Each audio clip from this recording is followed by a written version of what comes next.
Hello dear students, इस lecture के अंदर हम पढ़ने जा रहे हैं एक और हमारे पास सेल ऑर्गेनेलीज एक और है, उसके बारे में हम पढ़ने जा रहे हैं by the name of vacuoles. किस नेम से? वैक्यूल से। शाबाश। ओके, हाँ जी। As a result of various life functions taking place inside a cell, a number of chemical products accumulate within the cell. These are generally stored inside clear areas or space present in the cytoplasm. These clear spaces, which are surrounded by a membrane, are called vacuoles. तो देखिए, जाहिर सी बात है, cell जो है आपका living है, तो लिविंग होने की वजह से बहुत तरीके के लिविंग ऑर्गेनिजम्स को ज़िंदा रखने के लिए या सेल को ज़िंदा रखने के लिए बहुत सारे तरीके के फंक्शंस, काम जो है एक सेल के अंदर चलते रहते हैं। और उस काम के दौरान या उस फंक्शंस के दौरान, फॉर एग्जांपल सेल को ब्रीदिंग करना होता है, सेल को रेस्पायरेशन करना होता है, ठीक है, सेल को न्यूट्रिशन यानी खाना भी एब्जॉर्ब करना होता है, खाना लेना होता है। ये सारे जो चीज़ें हो रहा है किसी सेल के अंदर, उस काम के दौरान, उस फंक्शन के दौरान बहुत सारे वेस्ट मटेरियल या बहुत सारे केमिकल चीज़ें जो है आपके सेल के अंदर क्या हो जाता है, जमा हो जाता है, एक्यूमुलेट हो जाता है, ठीक है। तो अब आपका मान लीजिए ये सेल है, ये न्यूक्लियस है।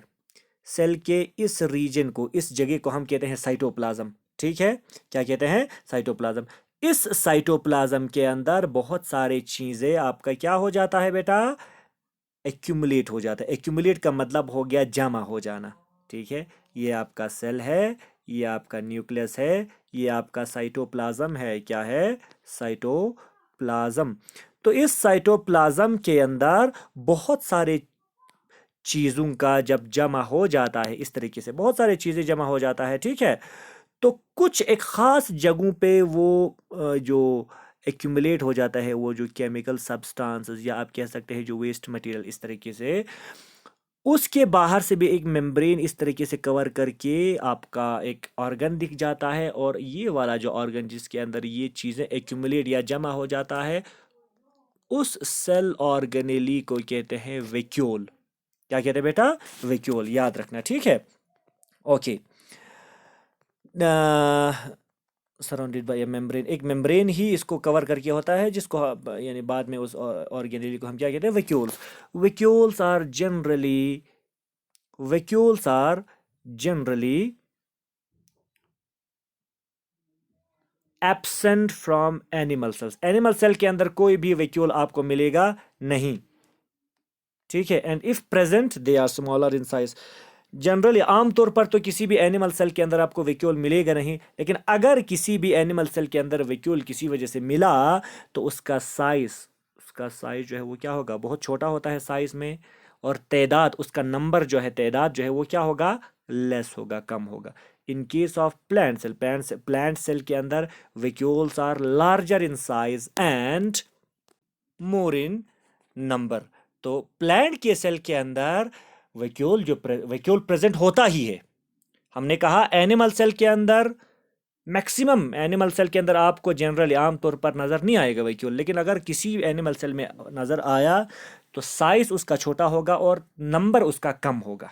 लेकिन प्लांट सेल के अंदर वैक्यूल प्रेजेंट होता ही है, और जो वैक्यूल होगा वो साइज में बड़ा होता है और तादाद में ज़्यादा होता है, ठीक है। Okay.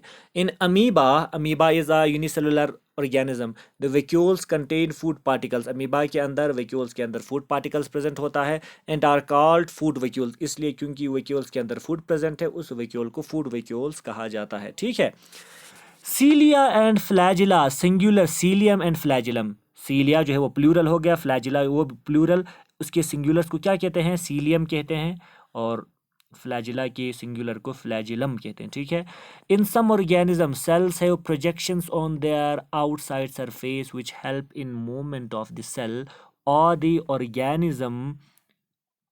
organisms while cilia are short in length, flagella are the longer projections. याद रखना, जैसे कि कुछ ऑर्गेनिजम्स होते हैं या कुछ सेल्स होते हैं, आप कह सकते हैं, उनके बॉडी पे याद रखना, मान लीजिए ये कोई सेल है, उनके बॉडी पे मूवमेंट करने के लिए जब उनके पास कोई ऑर्गन प्रेजेंट नहीं होगा तो याद रखना उनके पास इस तरीके का थ्रेड लाइक स्ट्रक्चर्स होते हैं, धागे जैसे structures.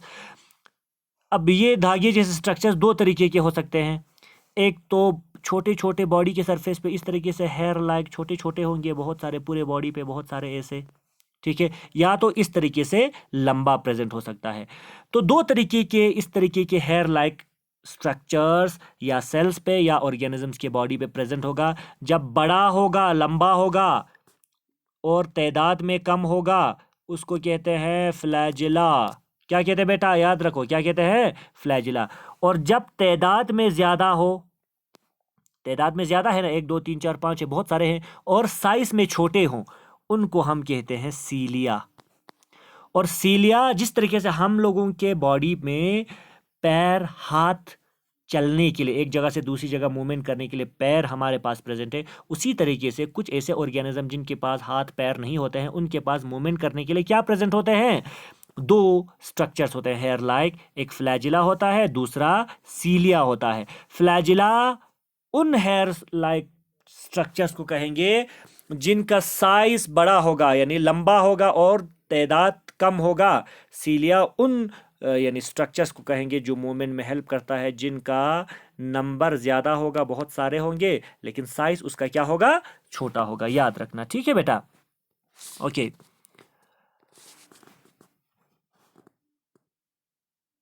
सीलिया are found in paramecium. एक ऑर्गेनिज्म होता है जिसका स्ट्रक्चर जब आप देखोगे कुछ इस तरीके का स्ट्रक्चर होता है। इस तरीके का स्ट्रक्चर एक ऑर्गेनिज्म होता है जिसको कहते हैं पैरामीशियम। एक मिनट, थोड़ा सा अच्छे से बनाएं। इस तरीके का एक स्ट्रक्चर होता है जिसको कहते हैं चप्पल या स्लिपर लाइक एक ऑर्गेनिज्म होता है जिसको कहते हैं पैरामीशियम। इस पैरामीशियम की बॉडी पे अगर आप देखोगे इस तरीके के बहुत सारे स्ट्रक्चर्स आपको नजर आएंगे, ऐसे बहुत सारे हेयर लाइक स्ट्रक्चर्स। और वो हेयर लाइक स्ट्रक्चर्स आपका क्या प्रेजेंट, क्या होता है, सीलिया। क्या होता है, सीलिया। ये यूनिसेलुलर ऑर्गेनिजम्स हैं, याद रखना, छोटे ऑर्गेनिजम्स। अब कुछ ऑर्गेनिज्म है जैसे कि यूग्लिना है, यूग्लिना करके इस तरीके का एक ऑर्गेनिज्म होता है, और इस ऑर्गेनिज्म के पास हाथ पैर तो होता नहीं मूवमेंट करने के लिए, इसके पास क्या होता है, बिल्कुल उसी थ्रेड लाइक स्ट्रक्चर, दिजुक बस है, इस तरीके से दो बड़े हेयर लाइक स्ट्रक्चर, सिर्फ दो ही होते हैं इनके पास, इनको कहते हैं फ्लैजिला। और एक और एल्गी होता है जिसको कहते हैं क्लामाइडोमोनास, ठीक है। तो ये कुछ ऐसे यूनिसेलुलर ऑर्गेनिजम्स हैं जिनके पास मूवमेंट करने के लिए दो तरीके के हेयर लाइक स्ट्रक्चर्स होते हैं, cilia and flagella. Structures shared by plant cell and animal cell. Plant और एनिमल सेल के अंदर जो जो स्ट्रक्चर, जो जो चीज़ें प्रेजेंट होगा वो कौन कौन से हैं। प्लाज्मा मेम्ब्रेन एनिमल सेल में भी होगा, प्लांट सेल में भी होगा। न्यूक्लियस दोनों में प्रेजेंट होगा। माइटोकॉन्ड्रिया भी दोनों में प्रेजेंट होगा। एंडोप्लाज्मिक रेटिक्यूलम, गोल्गी कॉम्प्लेक्स या गोल्गी बॉडीज जिसको कहते हैं, लाइसोसोम्स, राइबोसोम्स, ये प्लांट सेल में भी प्रेजेंट होता है, एनिमल सेल में भी प्रेजेंट होता है। Differences between animal cell and plant cell. Animal cell और प्लांट सेल के अंदर क्या क्या फर्क है ये देखिए आप।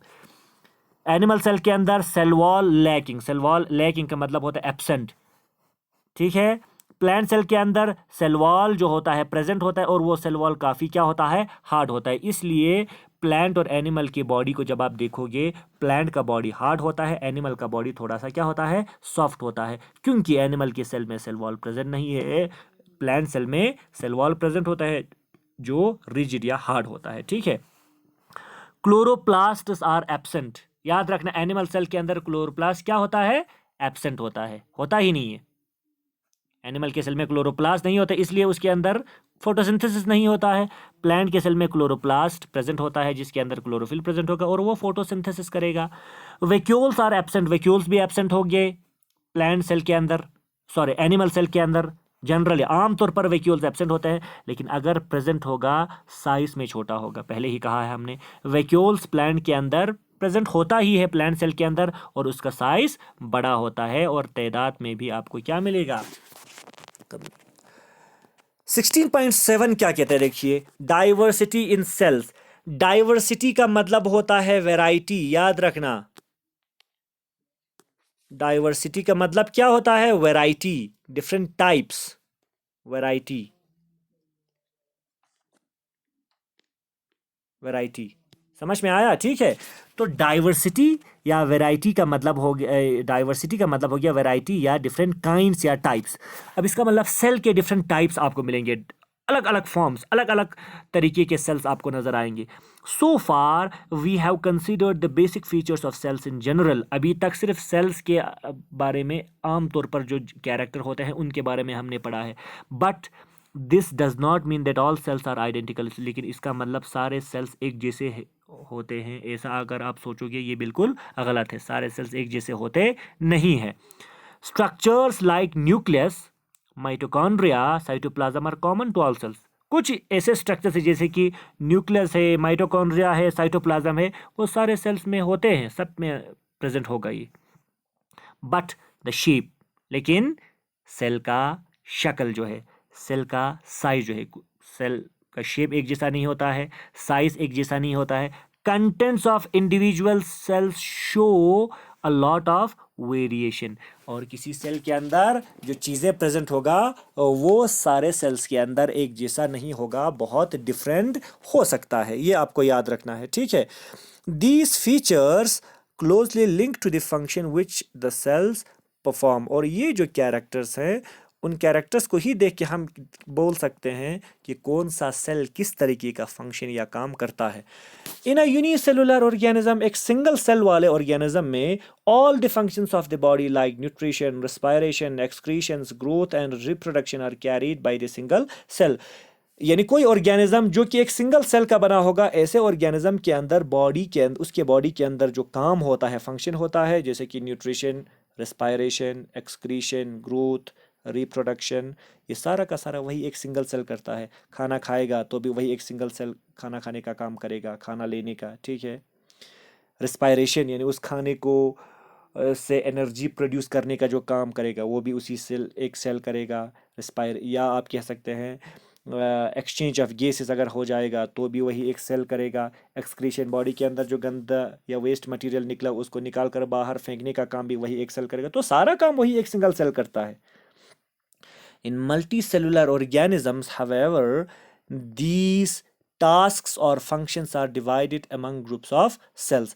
अब अगर आप मल्टी सेलुलर ऑर्गेनिज्म के अंदर देखोगे, ये जो काम है, ये जो फंक्शंस हैं, वो अलग अलग सेल्स के ऊपर तकसीम किया हुआ होता है, डिवाइड किया हुआ होता है। इसका मतलब एक ग्रुप ऑफ सेल होगा वो रेस्पिरेशन का काम करेगा, एक ग्रुप ऑफ सेल होगा वो न्यूट्रिशन का काम करेगा। जैसे कि हम इंसानों में आप देखो ना, इंसानों में रिस्पायरेशन का काम यानी एक्सचेंज ऑफ गैस के लिए आपका क्या है, लंग्स के सेल्स हैं।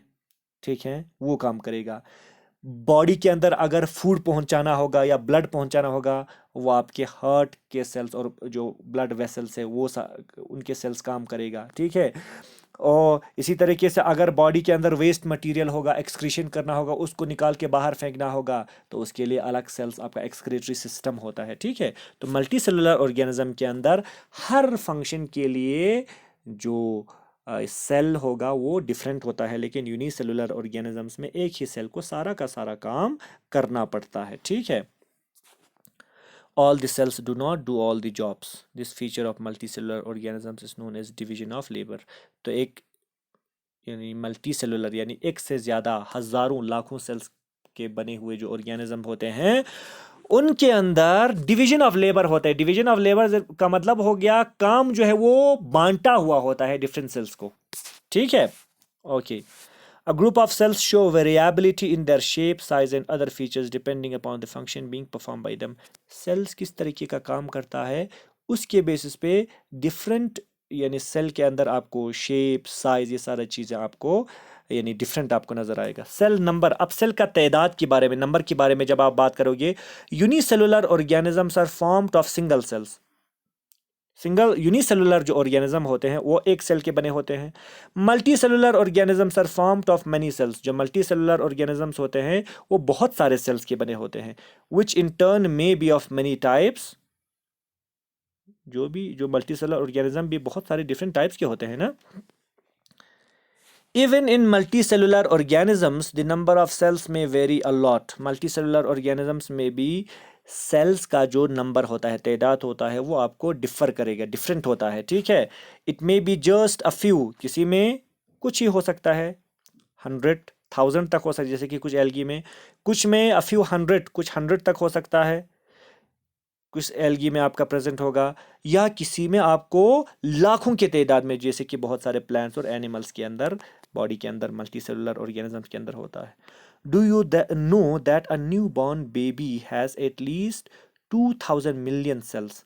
आपको पता है जूं ही आपका एक बच्चा पैदा हो, छोटा सा बच्चा बेबी जब पैदा होता है, उसके बॉडी में अगर आप सेल्स की नंबर, सेल्स का तादाद देखोगे, 2000 मिलियन।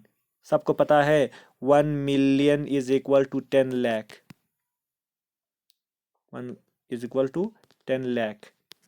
10 लाख इंटू 2000 करो, कितना होता है? नीचे लिखा गया है। उतना एक छोटे से बच्चे, जस्ट पैदा हो गए हुए एक बच्चे के अंदर उतना सेल्स प्रेजेंट होते हैं। तो आप मान लीजिए जब कोई ऑर्गेनिज्म बड़ा होता है या कोई इंसान बड़ा हो जाता है, उसके बॉडी में कितने लाखों करोड़ों सेल्स उसके अंदर प्रेजेंट होगा। अब देखिए सेल साइज, सेल का साइज छोटा होगा या बड़ा होगा वो हमें देखना है। Some plant and animal cells are visible to the naked eye. बहुत सारे प्लांट्स, बहुत सारे एनिमल्स, उनके अंदर जो सेल्स प्रेजेंट होगा, या कुछ ऐसे प्लांट और एनिमल के सेल्स ऐसे आपको नजर आएंगे जो आप अपने बड़े आंखों से देख सकते हैं, किसी चीज की यानी आपको मदद लेनी नहीं पड़ेगी, आप अपने आंखों से देख सकते हैं। Most cells however are visible only with a microscope। लेकिन अक्सर जो सेल्स होते हैं वो आपको अपने इन खुली आंखों से दिखाई नहीं देगा, उसके लिए कोई औजार, कोई आला, कोई इक्विपमेंट आपको ज़रूरत होती है, चाहिए होती है। और वो जो इक्विपमेंट जिससे आप छोटे अपने इन खुली आंखों से नहीं दिखने वाले जो सेल्स होते हैं उनको देखने के लिए जो इक्विपमेंट, जो चीज़ प्रेजेंट होता है या हमारे पास मौजूद होगा, उसे कहते हैं माइक्रोस्कोप। फॉर एग्जाम्पल, मिसाल के तौर पर देखिए, an ostrich egg is the largest animal cell, it is as big as 170 into 135 millimetre. मिसाल के तौर पर शुतुरमुर्ग जो ऑस्ट्रिच होता है, उसका एग जो होता है वो भी तो एक सिंगल सेल का होता है, याद रखना। वो क्या होता है? एक सिंगल सेल का। तो ये जो ऑस्ट्रिच का जो एग होता है वो एक एनिमल में सबसे लार्जेस्ट सेल होता है, वो आपको अपने आंखों से दिख जाता है, इतना बड़ा है उसका साइज। अगर आप देखोगे, मेजरमेंट करोगे, कितना होता है? 170 into 135 mm। Smallest known cell is that of a bacterium. सबसे स्मॉलेस्ट जो सेल होता है वो एक बैक्टीरिया का होता है, और उस बैक्टीरिया का नाम क्या है? माइकोप्लाज्मा। याद रखना, उस बैक्टीरिया का नाम क्या है? Mycoplasma. This bacterium measures about 0.1 micron, 10,000 part of a millimetre in size. तो इस बैक्टीरियम जिसका नाम माइकोप्लाज्मा हमने बताया, इस बैक्टीरियम का जो साइज होगा, इसको जब आप मेजर करोगे, बहुत ज्यादा छोटा होता है, 0.1 माइक्रोन। माइक्रोन को शॉर्ट में इस तरीके से, इसको इस तरीके से लिखा जाता है, ठीक है, माइक्रोन को याद रखना। तो 0.1 माइक्रोन का मतलब क्या हो गया? 10,000th part of a millimetre. एक मिलीमीटर को अगर आप, एक मिलीमीटर मान लीजिए इतना छोटा सा एक मिलीमीटर है, इसका अगर आप 10,000 इक्वल पीसेस करोगे, इसका अगर आप 10,000 पीसेस करोगे, उन 10,000 पीसेस में से एक जो सिंगल पीस होगा वो हो गया 0.1 माइक्रोन। इतना छोटा है, इतना तो आपको अपने आंखों से ना दिखेगा। In plants some algae have very big cells. Plants के अंदर एल्गी के पास बहुत बड़े बड़े सेल्स प्रेजेंट होते हैं। फॉर एग्जांपल, जैसे कि एक एल्गी होता है जिसका नाम है एसिटाबुलेरिया। ये एक यूनिसेलुलर ऑर्गेनिज्म का नाम है, यूनिसेलुलर एल्गी का नाम, प्लांट का नाम है, ठीक है, acetabularia. A unicellular organism consists of a single cell. एक सिंगल सेल का होता है which is about 10 centimetre in length, और जिसका लेंथ कितना होता है? 10 सेंटीमीटर। तो एक सेल का length 10 centimetre. Fibres in plants like jute and hemp are a few centimetres long. Plant के अंदर एक सेल होता है फाइबर करके, ठीक है, यानी क्या कहते हैं, जाइलम फाइबर करके। जब आप उस, जैसे कि जूट और हेम्प प्लांट के नाम है, उनके अंदर जब आप फाइबर जो आपका सेल है अगर आप उसको देखोगे तो वो काफ़ी बड़ा होता है, बहुत सारे कई सेंटीमीटर वो लंबा होता है। In our body nerve cells are the largest. इंसान की बॉडी में नर्व सेल्स जो होता है, वो नर्वस सिस्टम की जो नर्व सेल्स होते हैं वो सबसे ज़्यादा बड़ा होता है। Measuring about 90 micrometres in length, जिनका लेंथ लगभग कितना होता है, 90 माइक्रोमीटर। ठीक है। Some nerve cells are longer than a metre, कुछ नर्व सेल्स तो इतने बड़े होते हैं वो एक एक मीटर से भी बड़ा होता है। Some blood cells are the smallest, कुछ ब्लड के अंदर जो सेल्स होंगे वो बहुत छोटे होंगे। A living red blood cell measures about 9 micron, एक लिविंग जो आरबीसी होता है, रेड ब्लड सेल आरबीसी जो होता है, उसका अगर आप मेजरमेंट करोगे वो लगभग कितना होता है, 9 माइक्रोन। इसका मतलब 9 के साथ ये जो लिखा है इसका मतलब होता है माइक्रोन। ठीक है।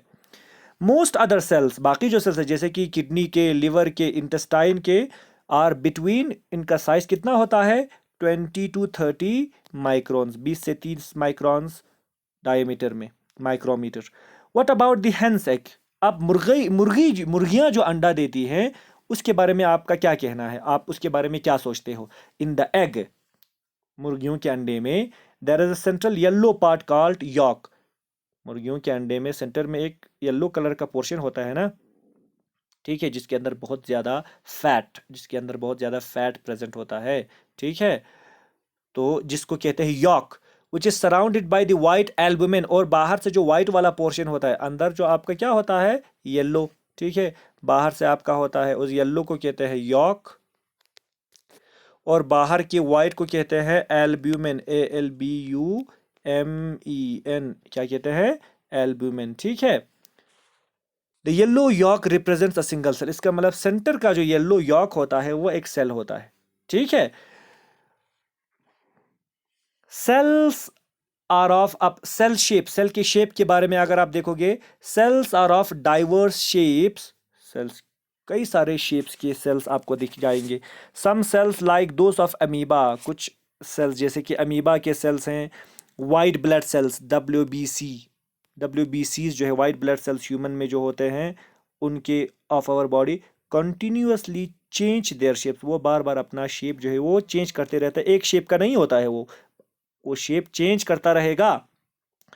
Most cells however maintain a constant shape all through their existence, लेकिन अक्सर जो सेल्स होते हैं उनका शेप चेंज होते नहीं रहते, लेकिन कुछ सेल्स ऐसे होंगे आप जिनका शेप चेंज होता है। ठीक है।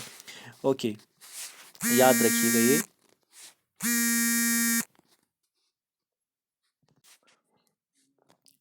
तो सेल्स, बहुत सारे जो सेल्स होंगे वो शेप चेंज नहीं करेंगे, लेकिन कुछ ऐसे भी होंगे जो अपना शेप जो है वो चेंज कर सकता है। ठीक है। The shape of the cell is related to the function, अब वही सेल जो अपना शेप चेंज कर रहा है उसके हिसाब से वो फंक्शन भी उसका डिफरेंट होगा। A nerve cell clearly exhibits this relationship, एक नर्व जो हमारे नर्वस सिस्टम में जो नर्व सेल्स होते हैं उनके अंदर ये चीज़ आपको दिख जाएगा। इट इज़ लॉन्ग, लंबा होता है, नर्व सेल जो है वो बहुत लंबा होता है, इस तरीके से आप लोगों ने देखा होगा, इस तरीके की कुछ कुछ ब्रांच्ड इस तरीके के सेल्स होते हैं। ठीक है। डेंड्राइट्स, एक्सॉन, ये इनको हम नाम दिया जाता है, वो आप आगे पढ़ोगे।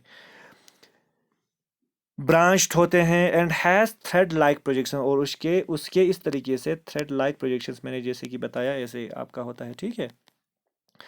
As it has to convey message to different parts of the body, अब देखो नर्व सेल्स का काम क्या होता है, बॉडी के डिफरेंट सेल्स तक, हर एक सेल्स तक मैसेज पहुंचाने का काम करता है। ठीक है। इसलिए वो बहुत ब्रांच्ड होता है ताकि हर सेल्स तक पहुंच जाए ये थ्रेड लाइक स्ट्रक्चर जो है। ठीक है। और उनके पास थ्रेड लाइक प्रोजेक्शंस होते हैं, तो सेल के शेप के बेसिस पे उसका फंक्शंस भी आपको डिफरेंट आपको नजर आएगा। ठीक है। ओके, थैंक यू बेटा।